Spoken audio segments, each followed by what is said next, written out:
नमस्कार दोस्तों, स्वागत है आपका आपके अपने चैनल आरपीएससी एग्ज़ाम्स पाठशाला में। दोस्तों, इस चैनल के माध्यम से हम लोग आरएस एग्ज़ाम की तैयारी कर रहे हैं। अभी हम संविधान निर्माण की पृष्ठभूमि पढ़ रहे हैं। इसको हमने अभी दो पार्ट में डिवाइड किया है पृष्ठभूमि को। पहला है कंपनी का शासन और दूसरा है क्राउन का शासन। कंपनी के शासन की अगर बात की जाए तो इसको अपन 1757 की क्रांति या 1764 के बक्सर के युद्ध से लेकर 1857 तक मानते हैं, और इसके बाद आता है क्राउन का शासन, और जो चलता है 1858 से 1947 तक। आज कंपनी के शासन का अंतिम टॉपिक है दोस्तों, क्योंकि आज की श्रृंखला में हम लास्ट चार्टर अधिनियम पढ़ेंगे, जिसका नाम है 1853 का चार्टर अधिनियम। इस अधिनियम को अपन दोस्तों 5 पॉइंट्स में पढ़ेंगे। तो चलिए शुरू करते हैं। देखिए, चार्टर एक्ट ऑफ 1853 1853 का चार्टर अधिनियम। दोस्तों, यह अधिनियम बहुत ही महत्वपूर्ण था, और ये महत्वपूर्ण क्यों था उनकी आगे आने वाले पॉइंट्स में अपन बात करेंगे। देखिए, पहला पॉइंट क्या है। पहले पॉइंट में लिखा हुआ है,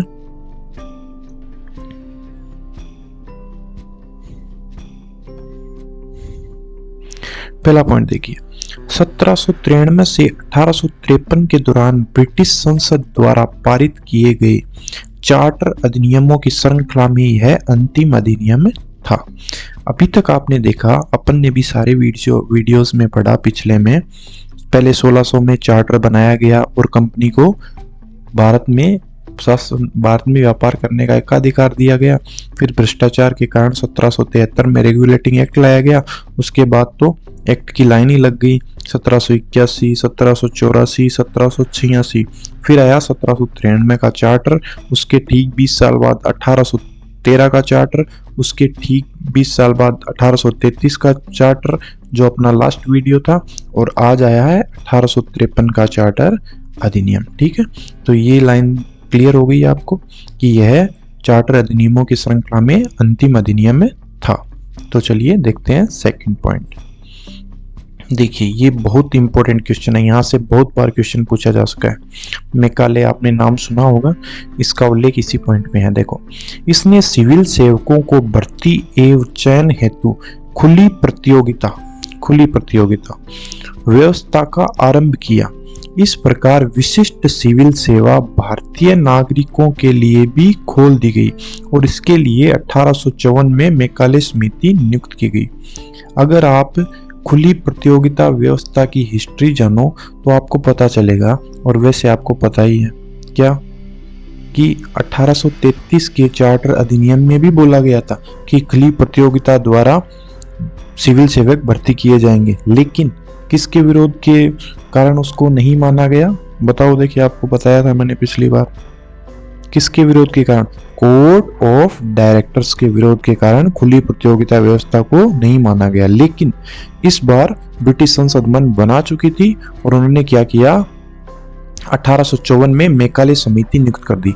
ये मैकाले समिति का क्या काम था? मैकाले समिति को ये काम करना था कि खुली प्रतियोगिता व्यवस्था द्वारा सिविल सेवकों की भर्ती करनी थी।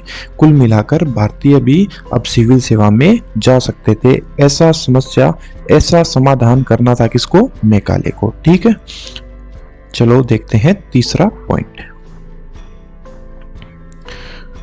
अब देखिए, ये बड़ा ही महत्वपूर्ण पॉइंट है। भारतीय संविधान के निर्माण की पृष्ठभूमि का ये पॉइंट बहुत ही उपयोगी है। देखिए, इसने पहली बार गवर्नर जनरल की परिषद के विधायी एवं प्रशासनिक कार्यों, कौन कौन से?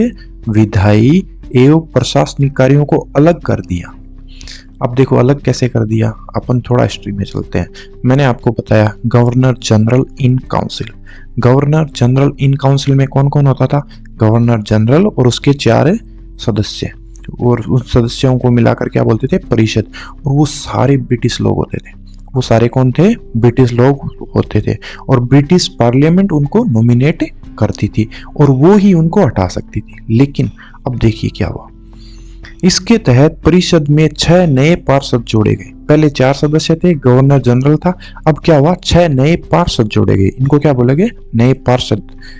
इन्हें विधान पार्षद कहा गया। इनका नाम क्या था, विधान पार्षद कहा गया। ये नए पार्षद गवर्नर जनरल की विधान परिषद बन गए। अब ये जो नए पार्षद आए थे ना, ये गवर्नर जनरल की क्या बन गए, विधान परिषद, जिसे भारतीय केंद्रीय विधान परिषद कहा गया। इसमें वही प्रक्रियाएं अपनाई गई जो ब्रिटिश संसद में अपनाई जाती थी। तो देखिए, देखो पहले क्या होता था, गवर्नर जनरल की परिषद होती थी ना, उसी का निर्णय सर्वमान्य होता था, चाहे कानून बनाना हो चाहे उसे लागू करना हो। लेकिन अब क्या ये यहाँ पर सिस्टम कर दिया कि नए पार्षद जोड़े गए, कौन, 6 नए पार्षद जोड़े गए। उनको क्या बोला गया, विधान परिषद, या उसको क्या बोला गया, भारतीय केंद्रीय विधान परिषद। ठीक है, और ये कैसे निर्णय लेती थी, जैसे ब्रिटिश के संसद में लिए जाते थे।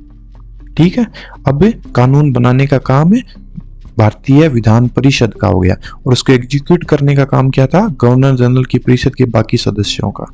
ठीक है, चलिए आगे देखते हैं। अब देखिए, अब यहाँ पर सबसे इंपॉर्टेंट बात स्थानीय प्रतिनिधित्व है। बहुत बार क्वेश्चन पूछा जाता है यहाँ से।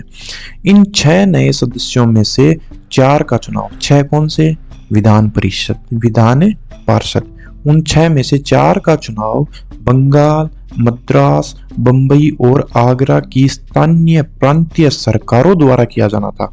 इस प्रकार प्रथम बार भारतीय केंद्रीय विधान परिषद में स्थानीय प्रतिनिधित्व प्रारंभ किया गया। देखो कितनी इंपॉर्टेंट बात है।